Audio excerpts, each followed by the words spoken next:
Assalamualaikum warahmatullahi wabarakatuh, Bapak Ibu PPDK atau PPKD se-Kecamatan Muara Bulian.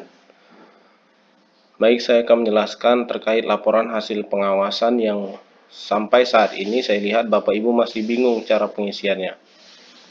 Saya akan mulai dari LHP Coklit yang paling depan. Bapak Ibu isikan nama pengawas, saya akan contohkan Haidir Ali Rafsanjani. Ya, itu kok kenapa di tengah? Tinggal kita buat di pinggir. Nomor HP 08 22 sekian sekian sekian sekian. Kabupaten Kota Batanghari. Kecamatan Muara Bulian. Terang kecil fontnya, saya besarkan. Muara Bulian. Kelurahan saya contohkan Muara Bulian. Nomor TPS 1, 2, 3, 4, 5, 6 sampai dengan 24. Oke, saya buat sini. Ini tidak usah diisi dulu, nanti itu terakhir mungkin. Jumlah pantarli yang tidak mencoklit dari rumah ke rumah. Nah, setelah dalam pengawasan Bapak Ibu ada atau tidak. Kalau tidak ada, kita buat kosong. Di sini dikosongkan. Kemudian jumlah pantarli sebagai anggota parpol. Nah, di sini juga kosongkan kalau tidak ada. Jumlah pantarli yang melimpahkan tugasnya kepada orang lain. Sejauh pantauan Bapak Ibu ada atau tidak. Kalau tidak ada, kosongkan. Oke. Selesai ya. Lanjut ke form tambahan 1. Nah, ini yang buat Bapak Ibu bingung. Fokus pengawasan rincian daftar data pemilih yang menjadi perhatian kita sebagai pengawas. Yang pertama, pemilih yang tidak memenuhi syarat masuk ke dalam daftar pemilih. Nah, ini contohnya seperti apa? 1. Meninggal dunia. 2. Anggota TNI atau Polri aktif. Atau yang sedang dalam masa pendidikan sebagai anggota TNI dan Polri. Yang ketiga, itu pindah domisili sesuai dengan data yang diterima PPDP dari RT setempat. Nah, kalau ada pemilih yang tidak memenuhi syarat masuk ke dalam daftar pemilih ini, Bapak Ibu masukkan. Di Muara Bulian ada 24 TPS, misalnya ada di TPS 3. Oke, nomor TPS 3, nomor KK-nya buat. Misalnya 1504 03 sekian sekian sekian. Nick-nya juga 150403 sekian sekian sekian. Namanya siapa? Saya contohkan Ali. Tanggal lahir Muara Bulian. Tanggal lahir tanggal 26/11 tahun 1996. Usia 24 tahun. Jenis kelamin laki-laki. Alamat Muara Bulian, RT berapa? Muara Bulian. RT sekian sekian sekian sekian. Kelurahan desa Muara Bulian. Kecamatan Muara Bulian. Kabupaten Batanghari. Nah, ini tadi keterangannya apa? Dia disabilitas atau tidak? Kalau tidak, ini tidak usah diisi. Nah, kalau dia tadi sebagai anggota TNI atau Polri aktif, buat keterangannya di sini 1. Buat keterangan sini 1, karena kodenya ini pemilih yang tidak memenuhi syarat masuk ke dalam daftar pemilih. Yang meninggal yang anggota TNI Polri yang pindah domisili itu masuknya ke sini, pemilih yang tidak memenuhi syarat. Nah, ini untuk TPS 3, kodenya 1 TMS ya. Misalnya ada lagi yang meninggal dunia. Nah, ini yang meninggal dunia. Meninggal dunia, contohkan 15040403 0403 sekian sekian sekian. Nicknya sekian sekian sekian. Namanya almarhum. Tempat lahir di desa ini tanggal lahir, usia, jenis kelamin, alamat, segala macam kita isi penuh di sini. Kodenya apa? Kodenya 1 juga karena dia TMS. Tidak memenuhi syarat. Oke, di TPS berapa misalnya? Di TPS 4. Ada berapa orang yang meninggal dunia? Ada 5. Buat 5-5-nya di dalam form tambahan 1 di sini. Itu. Ini untuk keterangan kodenya. Keterangan. Ini yang TMS. Oke. Selanjutnya, pemilih yang tidak memenuhi syarat masuk ke dalam daftar pemilih. Contohnya apa? Nah, di sini sudah saya ketik tadi. Dia tinggal di daerah Bapak Ibu, misalnya di TPS 1. Di TPS 1. Nama dia tidak terdaftar di dalam daftar pemilih oleh PPDP. Nah, sehingga kita masukkan ke dalam daftar form tambahan di sini. Namanya, nicknya kita isikan semua.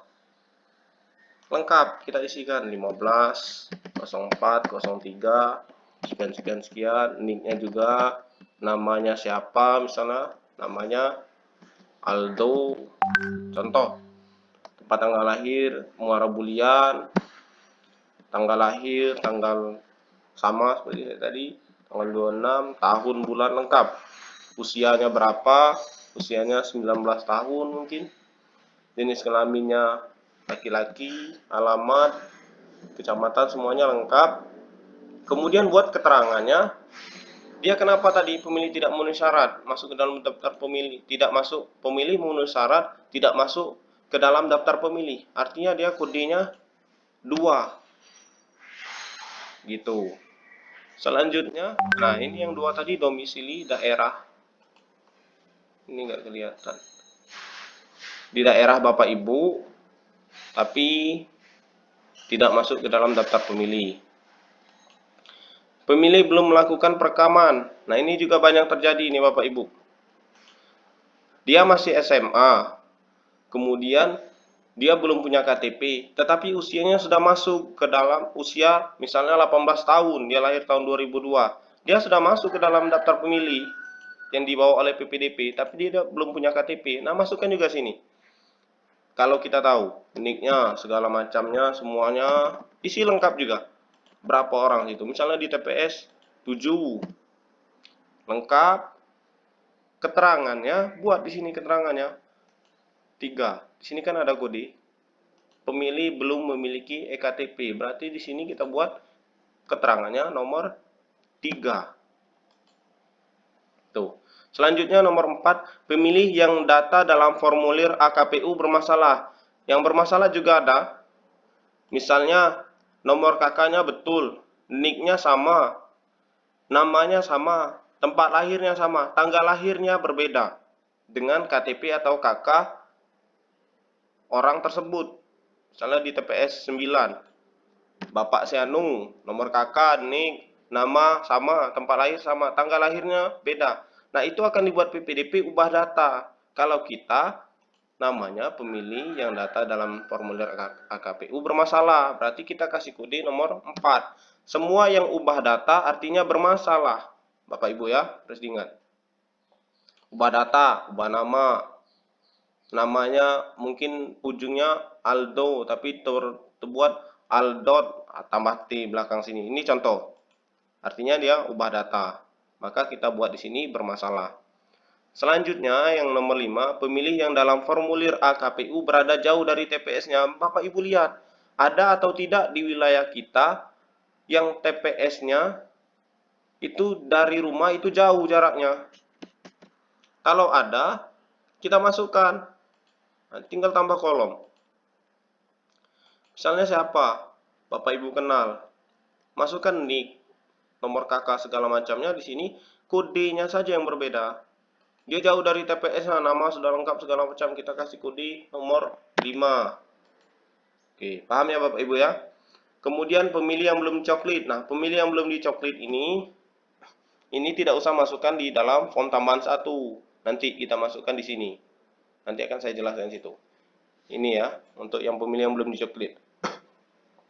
Dari tanggal 15 sampai dengan 13 Agustus, pemilih yang belum dicoklit ini belum kita masukkan di form tambahan 1, kecuali nanti ada di tanggal mungkin bisa jadi di tanggal 13 Agustus PPDP-nya sudah selesai semua melakukan pencoklitan dari rumah ke rumah, tapi ada rumah yang terlewat belum dicoklit. Nah, itu bisa kita masukkan di sini.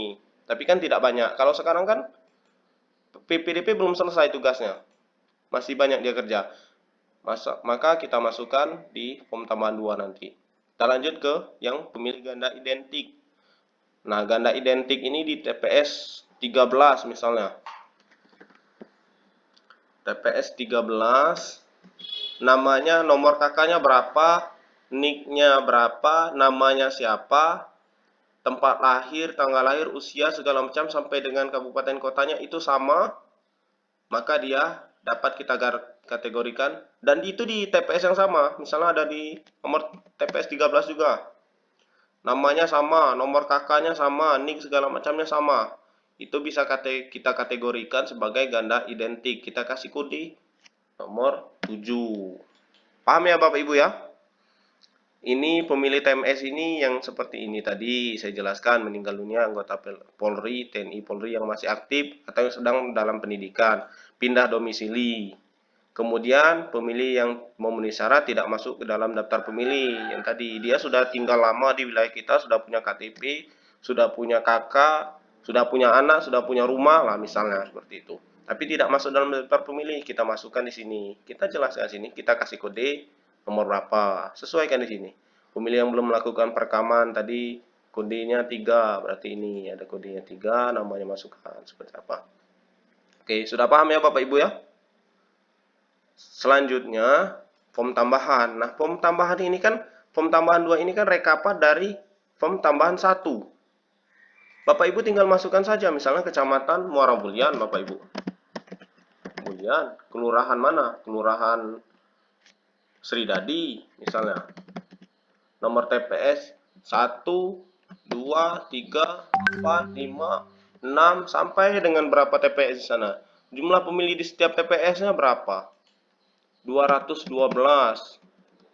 Di sini 344, sini 234, 333, 345, 321.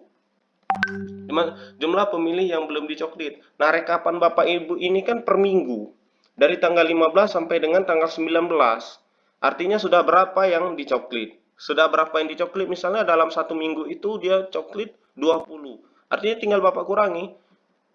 Dari jumlah pemilih di setiap TPS dikurangi jumlah yang sudah dicoklit, sisanya pemilih yang belum dicoklit. Artinya tinggal berapa? 180 saya misalkan sini. Sini tinggal 300, di sini tinggal 200, di sini tinggal 300, di sini 300, sini sebenarnya 320, ini 300, ini 200 misalnya dalam 1 minggu. Nanti di akhir di tanggal 13 jumlah pemilih di setiap TPS akan sama dengan jumlah pemilih yang sudah dicoklit, artinya yang belum dicoklit di sini akan jadi 0 di hari terakhir di tanggal 31 laporan Bapak Ibu. Tapi untuk minggu awal kan di sini ada jumlahnya karena kan dikurangi, belum semuanya selesai kecuali ada yang sudah selesai semua. Oke, paham ya Bapak Ibu ya?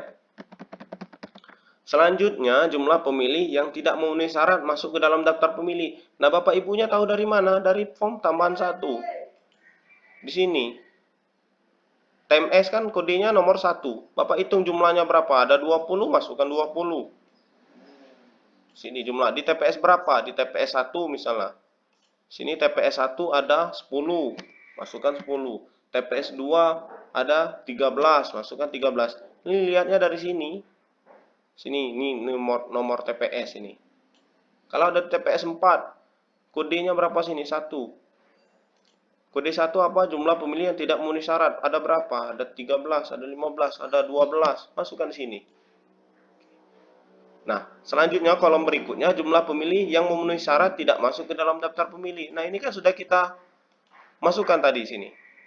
Kodenya berapa? Kode 2. Kode 2 ada 1 di TPS 4. tinggal masukkan TPS 4 mana? TPS 4 ini.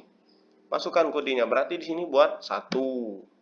Ada TPS 1, ada 3 orang yang memenuhi syarat tidak masuk dalam daftar pemilih, masukkan jadi 3. Dan seterusnya sampai dengan selesai TPS Bapak Ibu sekalian. Selanjutnya jumlah pemilih yang belum memiliki EKTP. Nah, di sini kan juga ada tadi form tambahan. Pemilih yang belum memiliki EKTP. Nah, ini yang belum melakukan perekaman, kodenya di sini belum memiliki EKTP nomor 3. Nah, ini tadi contohnya. Ada di TPS 7. Masukkan sini TPS 7. Misalnya TPS 7 sini. Ada 1 orang, buat 1 orang jumlahnya. Tapi form tambahannya harus ada. Ini kan rekapan. Jumlah yang bermasalah tadi, yang ubah data tadi ada berapa orang? Ada 12 orang, ada 1 orang, ada 3 orang, masukkan di setiap TPS Bapak Ibu. Kalau ada 20 TPS-nya, kalau semuanya ada yang bermasalah berarti buat di sini. Pemilih yang berada jauh dari TPS-nya, kalau ada, kalau tidak ada tidak usah diisi. Tuh. Paham ya Bapak Ibu ya? Mungkin itu dulu dari saya, mohon maaf atas segala kekurangannya. Nanti akan saya jelaskan lagi terkait apa-apa saja yang belum tersampaikan melalui video ini. Saya akhiri, wassalamualaikum warahmatullahi wabarakatuh.